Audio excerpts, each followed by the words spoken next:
Stop working in 10 years. The real plan for early retirement. Why do two people earning identical $70,000 salaries end up in completely different financial worlds? One trapped in the traditional 40-year work cycle, the other achieving financial independence by age 45. Both are disciplined, both save money, yet their outcomes couldn't be more different. Here's what separates them. The financially free person understands 8 mathematical principles that most Americans never learn. These aren't get-rich-quick schemes or risky speculation. They're time-tested strategies that compound wealth systematically over time. Over the next few minutes, I'll reveal these principles through ancient stories that show exactly how compound growth, strategic income increases, and proper portfolio construction can potentially accelerate your path to financial independence. The 5th principle will challenge everything you've been taught about measuring financial progress. Important note, these strategies require sustained discipline, favorable market conditions, and realistic expectations about risk and timeline variability. If you're ready to explore these concepts responsibly, subscribe and comment Freedom Formula below. But that's just the beginning. What I'm about to reveal shows why the farmer's expansion strategy beats the saver's hoarding approach every time. 1. The farmer's field expansion strategy. The most critical factor in accelerating your path to financial independence isn't cutting expenses or finding better investment returns. It's understanding why income growth outperforms cost-cutting by enormous margins. Most financial advice focuses on the wrong end of the equation, which keeps people trapped in slow wealth-building cycles for decades. Ancient agricultural communities provide the perfect illustration of this principle. Two farmers inherited identical small plots of fertile land from their families. Both worked with dedication and understood the value of consistent effort. But their approaches to expanding their agricultural operations created dramatically different long-term outcomes. The small plot farmer believed that maximizing efficiency on his existing land was the key to prosperity. He worked harder each season, optimizing every square foot, developing superior techniques for soil preparation, and extending his working hours to squeeze maximum productivity from his limited space. This farmer's approach seemed logical and admirable. He eliminated waste, perfected his methods, and demonstrated impressive discipline in managing his resources. His neighbors respected his work ethic and attention to detail. For several years, his intensive approach produced solid results that validated his strategy. But the small plot farmer faced an insurmountable mathematical limitation. No matter how efficiently he worked, he was constrained by finite space and finite hours in each day. His potential was capped by physical reality. One person can only cultivate so much land with available tools and daylight. The territory expander pursued a different strategy that initially seemed less focused and potentially riskier. Instead of maximizing his original plot's efficiency, he gradually acquired adjacent fields, learning new crops suitable for different soil types and developing systems that could scale beyond his personal labor capacity. This farmer's approach looked less impressive in the short term. While the intensive farmer's original plot produced consistent, optimized results, the expander's diverse fields showed variable performance as he experimented with different approaches and learned to manage larger, more complex operations.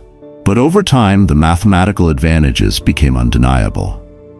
The territory expander's diverse fields produced multiple harvests, created resilience against weather or pest problems affecting any single crop, and most importantly, generated wealth that wasn't limited by his personal working capacity. Your income follows identical principles. When you're earning $50,000 annually and saving 20%, that's $10,000 invested per year. Respectable, but mathematically limited. When you develop skills that increase your earning potential to $100,000 with the same savings discipline, you're suddenly investing $20,000 annually. Same personal effort and habits, but doubled wealth-building velocity. This is why focusing primarily on expense reduction keeps people in financial small plot thinking. You can only cut so many costs before hitting basic living requirements, but income potential has no theoretical ceiling. But that's just the surface. What's behind it is what will startle people about why even increased income fails if you don't understand the flow versus storage principle. 2. The water collector's flow strategy. And what I'm about to say is what makes the difference between those who build sustainable wealth systems versus those who exhaust themselves trying to save their way to financial freedom through pure accumulation. Desert communities throughout history faced life or death decisions about water management that perfectly illustrate why saving money without income growth creates unsustainable financial stress. Two approaches to water security created dramatically different community outcomes. The drop saver believed that collecting and hoarding every possible drop of water was the key to survival during scarcity periods. He spent enormous energy finding containers, rationing consumption, and protecting his stored reserves from evaporation or theft. This approach felt responsible and safe, visible progress through accumulation. The spring builder invested time and resources in creating systems that increased water flow to his community. He studied underground sources, built infrastructure to capture and channel water, and developed sustainable systems that could serve multiple families indefinitely. The drop saver's approach had built-in limitations. His containers could only hold finite amounts, required constant maintenance and protection, and provided no solution when stored water was eventually consumed. His security was temporary and required continuous personal effort to maintain. The spring builder's systems created an abundance that grew over time. Initial investments in infrastructure paid ongoing dividends, served entire communities, and required less personal maintenance once properly established. Modern Americans make the drop saver's mistake by focusing exclusively on cutting expenses rather than building income flow systems. Saving $400 monthly might feel virtuous, but it produces only about $77,000 over 10 years. Building skills that enable saving $1,000 monthly produces approximately $193,000 in the same time frame. Important note: income growth requires developing valuable skills, favorable economic conditions, and often involves career risks that don't always pan out as planned. Wait.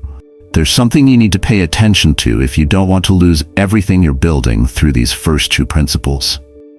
Because even expanding income and building flow systems mean nothing if you don't understand how compound growth actually behaves over time. 3. The tree planter's patient growth.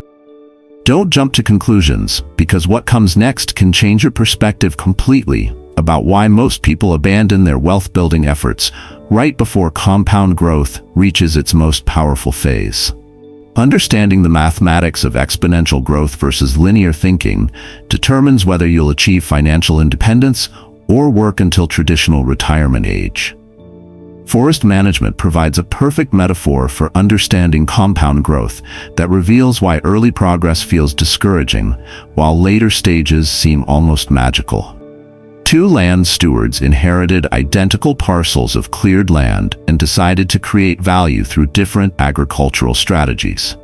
The fruit picker focused on quick-growing plants that would provide immediate, visible results. He planted strawberries, lettuce, and other crops that matured within seasons, generating steady income and constant validation that his efforts were producing results. His approach felt productive because he could harvest and sell crops regularly, providing immediate financial feedback. This steward strategy seemed practical and results-oriented.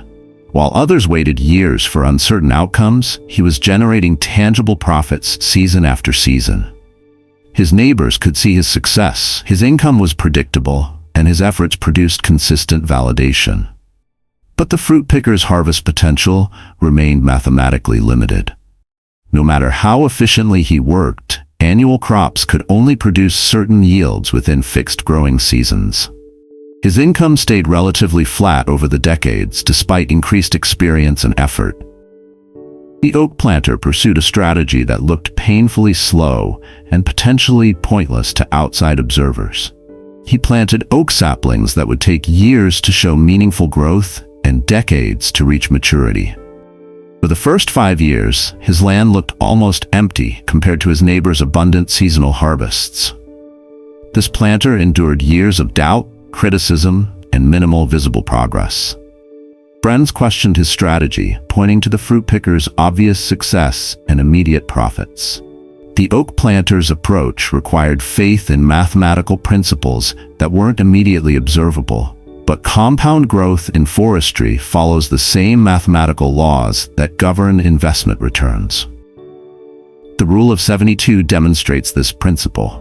Divide 72 by your growth rate to determine doubling time. At 10% annual returns, investments double approximately every 7 years. Here's where the numbers become extraordinary. $50,000 becomes $100,000 in 7 years, $200,000 in 14 years, $400,000 in 21 years, $800,000 in 28 years, and over $1.6 million in 35 years. The same money, same discipline, but exponential rather than linear growth. Most people quit during years 5 through 10 when progress still appears frustratingly slow. They abandon their oak planting strategy right before compound growth accelerates into its most powerful phase. Important note, historical market averages don't guarantee future performance, and individual results vary significantly based on market conditions, timing, and economic cycles. But that's just the obvious part.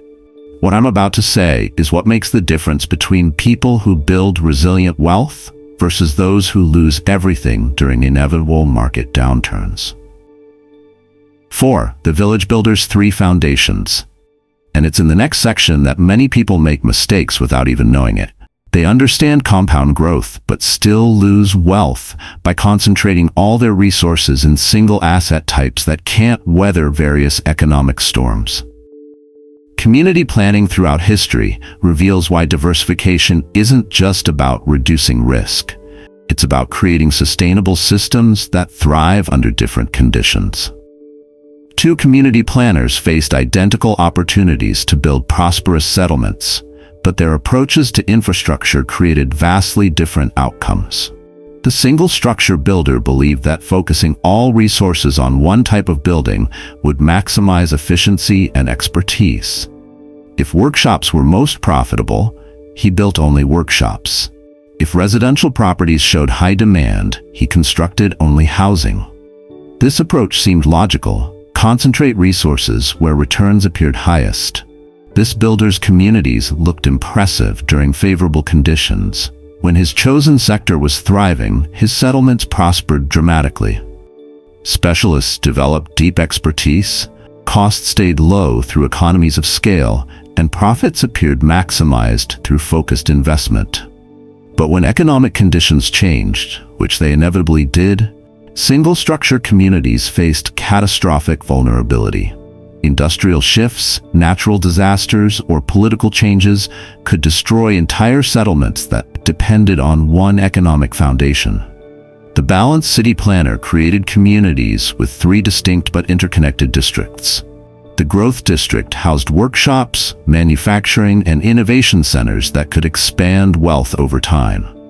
The income district contained markets, services, and businesses that generated steady cash flow regardless of growth cycles. The stability district included granaries, essential services, and defensive structures that provided security during uncertain periods. This planner's communities looked less impressive during boom periods because resources were distributed across multiple functions rather than concentrated in the highest performing sector.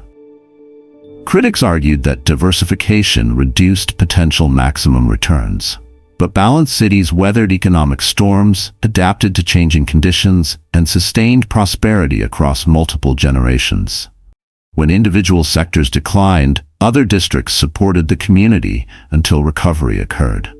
Your investment portfolio requires identical diversification, growth assets like stocks and index funds that can multiply wealth over decades, income-producing investments like dividends and rental properties that provide cash flow, and stability assets like bonds and cash reserves that protect against market volatility.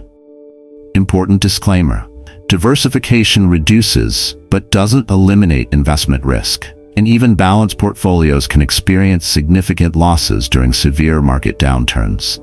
All of the above will be meaningless if you miss this final detail about why even perfect portfolios fail when people don't understand how to measure progress correctly during the inevitable difficult periods. 5. The prisoner's freedom keys.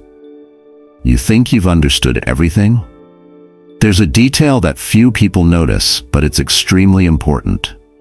Most Americans measure their financial progress in ways that guarantee discouragement and eventual abandonment of their wealth-building efforts, even when they're making substantial progress toward financial independence. Prison reform movements throughout history reveal why measuring progress correctly determines whether people persevere through difficult periods or give up when success is closer than they realize.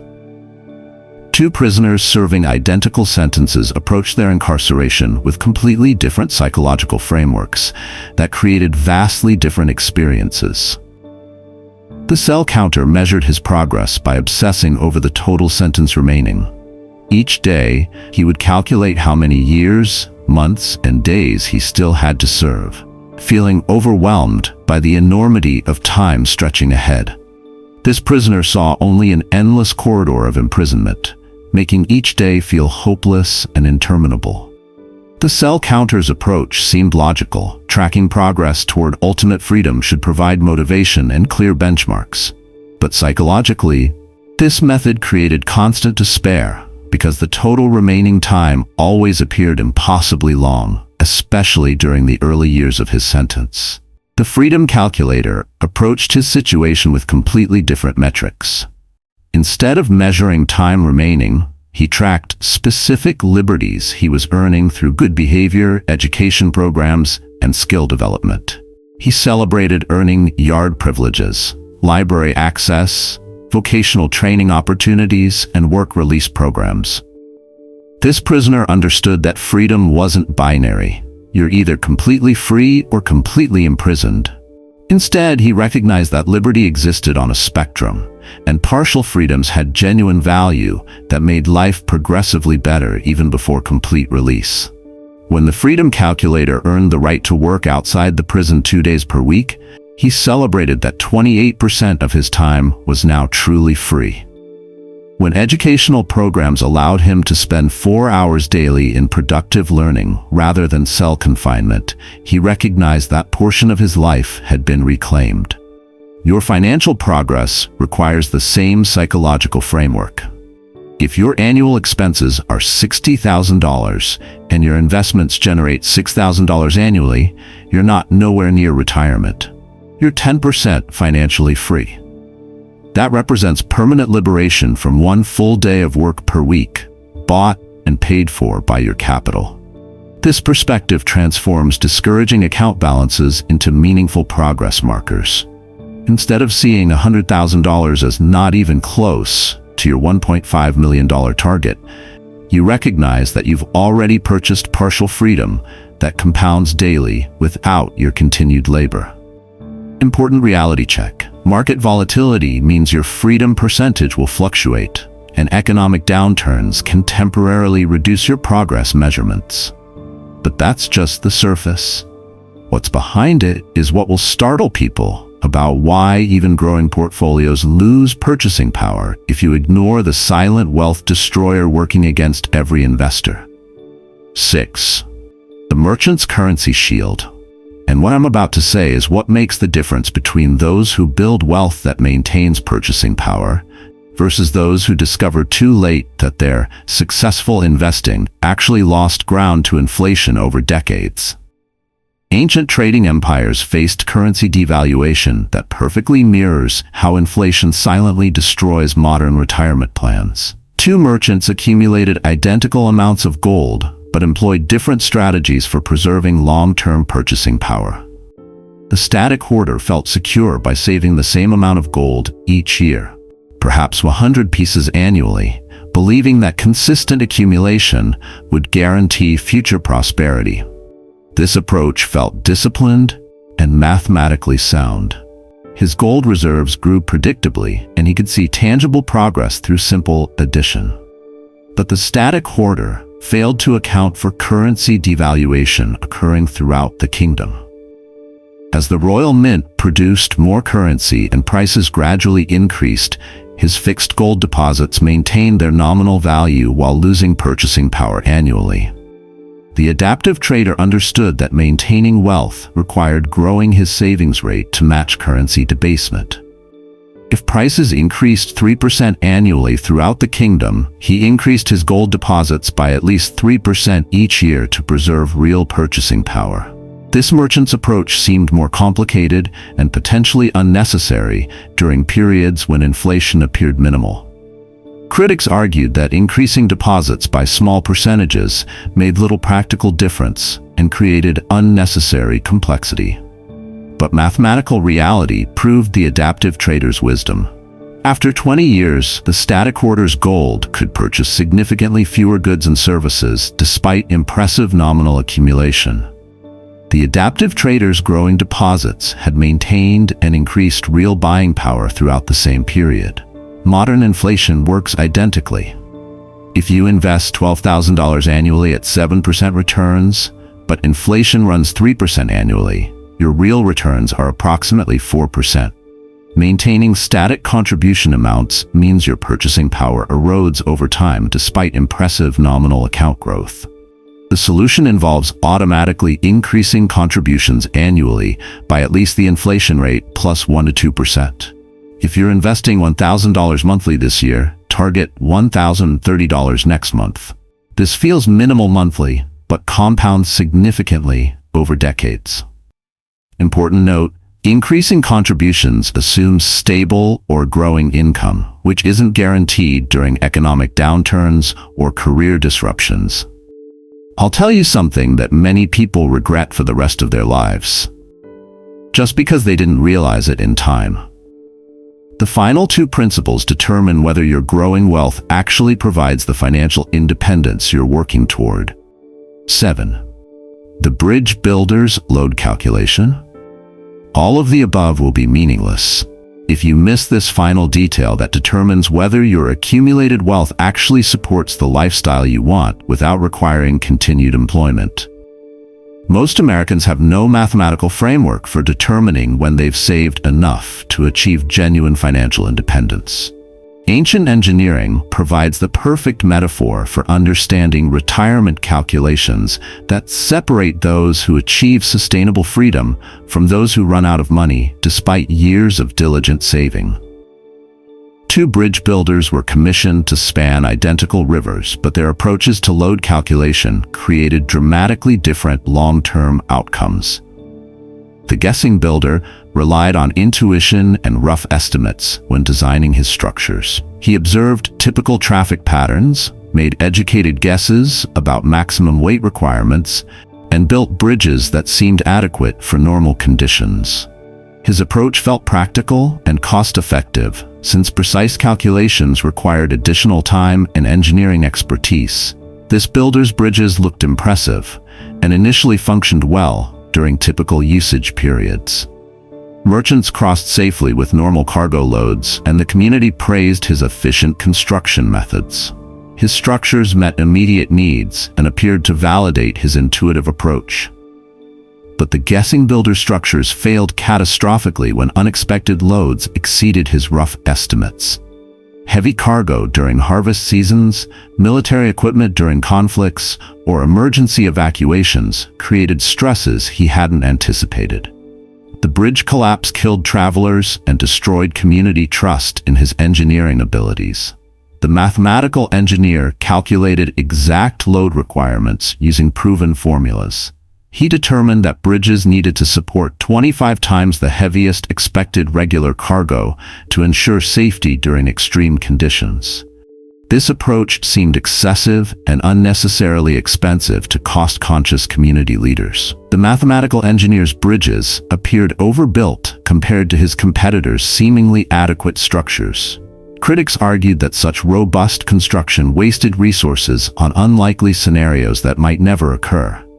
But mathematical precision created bridges that carried any conceivable loads safely for generations.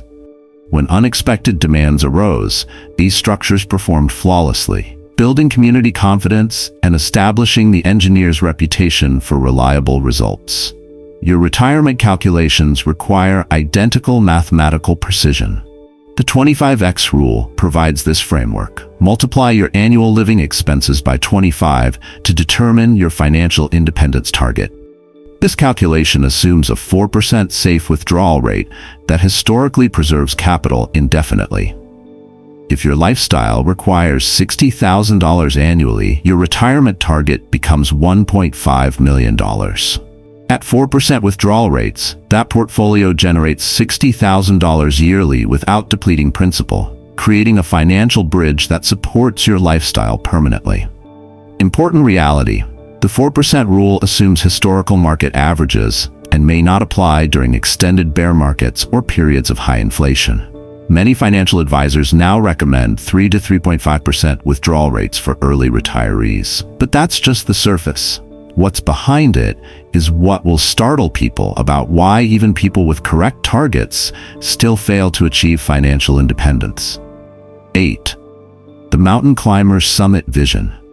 Do you see anything unusual? The answer is right here. The final principle reveals why most people abandon their wealth-building efforts during the exact phase when compound growth is about to accelerate dramatically.